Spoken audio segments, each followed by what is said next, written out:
Who are you? A simple question, straightforward it seems. But in the virtual world, things are not always as simple as they appear. Perhaps it makes most sense to explain who I am first, in the real world and in the virtual world. You guys all know me as Ben Dressing, average college student, professional guy, jack of all trades. But I am also Zalbar, a level 66 human warrior in World of Warcraft, Booker Double T, a Second Life vigilante. I'm also Steam Crab, a level 63 frozen orb sorceress. I am all these characters, each one with a different level of customization, each one interacting differently with the virtual world they live in. What thought processes go into character customization? We shall see. The most rudimentary trait you can customize is your gender, and yet we see remarkable things in how players pick their gender. Did you know that in a recent study, 28% of players swap genders when creating characters? Weird, right? Why?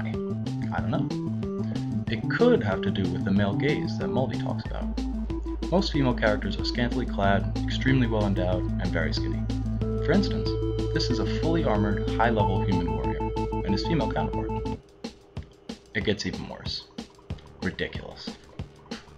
Race is also a fairly simple choice in customizations. In most of the games I looked at, race indicates what species you are, rather than your skin color. Most races have a number of skin colors to choose from, with some even allowing you to create your own. Interestingly enough, what we've come to find is that your character's hair matters more to people than the race they choose. Races with better hair options tend to be used more than others. What about game impact? Do people pick characters that reflect how they interact? If you pick a priest and spend your time healing people, are you more likely to be a helpful person in real life? If you pick a thief or a rogue, do you enjoy in turn backstabbing and stealing in real life? Well, it's fairly difficult to test that sort of thing, as people are notoriously reluctant to admit that they want to kill others.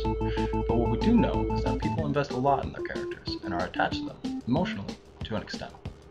When asked about their real-world and virtual world personalities, most players put their avatars into the same level in the following categories: conscientiousness, openness, neuroticism, extroversion, and agreeableness. So it would lead me to believe that yes, rogue players are out to kill us all. In a virtual world where race, gender, and even hairstyle are not discriminated against, we find the fundamentals of Habermas's public sphere. He describes the public sphere as an arena for rational, critical debate. We have the arena set up, and believe me, there are plenty of critics to go around. Now all we need is rationality, which may never come. But what about uniqueness? Do people strive to be different in the virtual world, or are we all night elf hunters? Well, yes. Players are more likely to pick skins, colors, races, and hairstyles that they do not often see in games. Even if this comes at a cost to gameplay, people strive to be different. Second Life, for example, is a virtual world where anyone can live and look exactly how they want to. Though most players have avatars that they consider closer to their ideal body shape, there are still others who purposefully go against the grain and include a beer gut and mullet when they design their avatar. Character customization doesn't end with the characters you control. Nowadays in games like Spore and The Sims, you can create characters that are computer controlled.